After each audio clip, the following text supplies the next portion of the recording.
పంచమిని పురస్కరించుకొని ఉస్మానియా యూనివర్సిటీలోని సరస్వతి దేవాలయంలో బీజేపీ రాష్ట్ర అధ్యక్షులు రామచంద్రరావు ప్రత్యేక పూజలు నిర్వహించారు.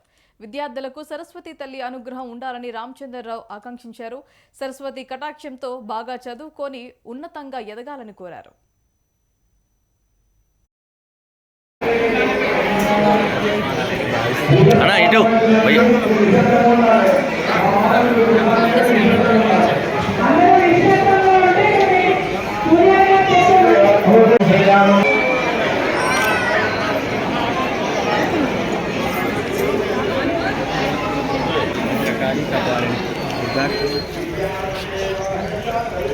వసంత పంచమి సందర్భంగా ఈరోజు దేశమంతా కూడా సరస్వతి దేవాలయం అన్ని కూడా భక్తులతో కిచకిచలాడిపోతూ ఉన్నది. ఇటు తెలంగాణలో గోదావరి ఒడ్డున ఉండే బాసర దేవాలయం అయితే ఉస్మానియా విశ్వవిద్యాలయంలో ఇక్కడ సరస్వతి దేవాలయం, ఇక్కడ సరస్వతి వినాయక అదేవిధంగా హనుమంతుడి దేవాలయం ఉంది. మరి సరస్వతి దేవాలయం కూడా చాలా మంది వందలాది మంది ఈ యొక్క ప్రాంత భక్తులు ఇక్కడ రావడం జరిగింది. మరి సరస్వతి దేవాలయం ఉస్మానియా విశ్వవిద్యాలయంలో చాలా ప్రతిభ కలిగింది.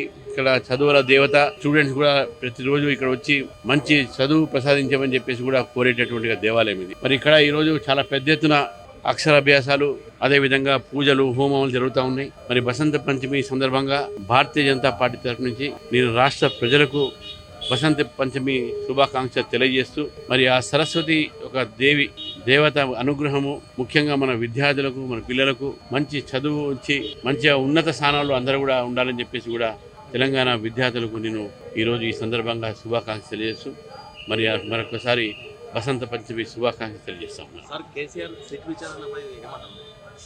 కేటీఆర్ గారి సిట్ విచారణ అది దర్యాప్తులో ఒక భాగమైనప్పటికీ కూడా తెలంగాణలో ఫోన్ ట్యాపింగ్ కేసు నడక నడుస్తూ ఉన్నది. 2 సంవత్సరాల నుంచి వచ్చిన ఈ ప్రభుత్వము కేవలం ఇంకా సాక్షుల విచారణగానే చేస్తున్నారు. దోషుల్ని శిక్షించేటటువంటి ఒక చిత్తశుద్ధి ప్రభుత్వానికి లేదు. కాబట్టి కేవలం విచారణతోనే కాలవ్యాపం చేస్తూ ఉన్నారు. నిజంగా చిత్తశుద్ధి ఉంటే ఈ పార్టీకల్లా రాజకీయ నాయకుల మీద కూడా వారు వేటు పెట్టేది ఉండే, అరెస్ట్ చేసేది ఉండే. కేవలం అధికారులు మాత్రమే అరెస్ట్ చేసి కూర్చున్నారు.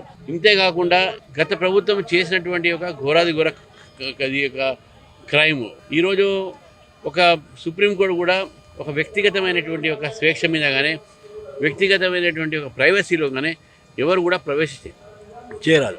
కానీ ఫోన్ ట్యాపింగ్ వల్ల ఆ ఫోన్లో ఉన్న చట్టాలన్నీ కూడా ఉల్లంఘించి రాజ్యాంగాన్ని ఉల్లంఘించి ఈరోజు ఫోన్ ట్యాపింగ్ చేసినటువంటి బీఆర్ఎస్ ప్రభుత్వంలో ఉన్నటువంటి నాయకులు ఇంకా విచ్చలవిడిగా తిరుగుతూ ఉన్నారు.